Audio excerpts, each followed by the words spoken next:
Chegamos ao segundo período da história do cristianismo, e esse período ele é chamado de Era da Perseguição, ou período da perseguição, ou o período da igreja perseguida.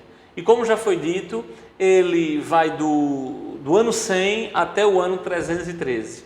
E vamos ver, portanto, algumas características marcantes desta era. A primeira característica que nós poderíamos destacar aqui é exatamente a intensa perseguição que o povo de Deus, a igreja cristã, ela sofre nesse período. É por isso que o período é chamado de período ou era da perseguição. Porque com o avanço do evangelho, o Império Romano decide perseguir veementemente aqueles que são cristãos. Um outro ponto que nós podemos destacar aqui neste período é o surgimento de várias heresias no seio da igreja. Então nós encontramos, por exemplo, na história da igreja, alguns períodos que foram assim marcadamente heréticos, né? Muita heresia surgiu no seio da igreja, e esse é um dos períodos em que, apesar da perseguição, muitas heresias surgiram no seio da igreja. E exatamente com o surgimento dessas heresias, Deus também levantou alguns homens para combater essas heresias. E esses homens são chamados inicialmente de pais apostólicos e depois são chamados de pais da igreja. Os pais apostólicos são assim chamados porque eles viveram muito próximos ali dos apóstolos, e alguns inclusive conheceram os apóstolos pessoalmente. Dentre eles nós temos Clemente de Roma, por exemplo, que é possivelmente o Clemente citado em Filipenses capítulo 4, versículo 3.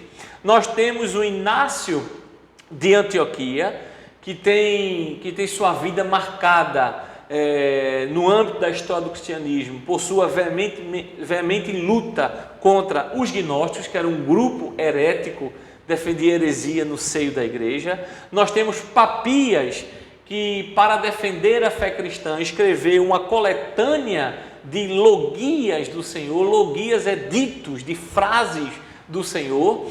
Nós temos Policarpo, talvez o maior dentre os pais apostólicos. Policarpo foi discípulo do apóstolo João, morreu inclusive martirizado com 85 anos, defendendo a fé publicamente em meio às fogueiras, em meio ao fogo. Então, são homens que Deus levantou para proteger a sã doutrina, e eles batalharam pelaquela fé que uma vez foi dada aos santos. Mas não somente os pais apostólicos, mas também os pais da igreja, e agora, já no terceiro século, a partir do ano 200, nós tivemos vários homens que também marcaram profundamente a história da igreja nesse período.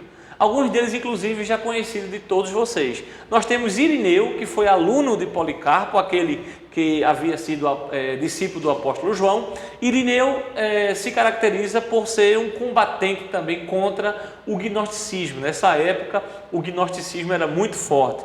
Nós temos o Clemente de Alexandria, que chegou inclusive a dirigir um dos primeiros centros de estudos teológicos nesse período, a famosa escola de Alexandria. Então Clemente foi um dos diretores desta escola, e ele se caracteriza na história da igreja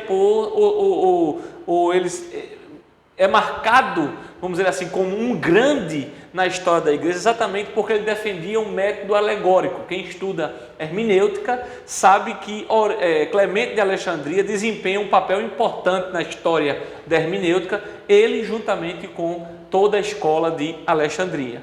O terceiro pai da igreja que nós poderemos citar aqui nesse terceiro século é exatamente Tertuliano, que apesar de todas as controvérsias existentes em seu modo de pensar, Tertuliano foi um grande defensor da Trindade.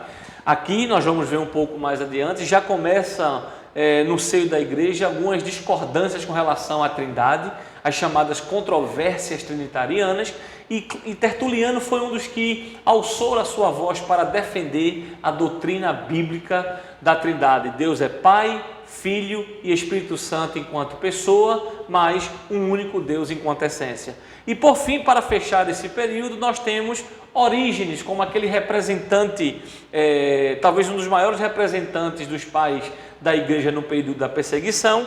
Ele foi aluno e sucessor de Clemente e desempenhou um papel importante também como professor lá na escola de Alexandria. Então são esses os fatos, um conjunto de fatos relevantes nesse importante período da história da igreja.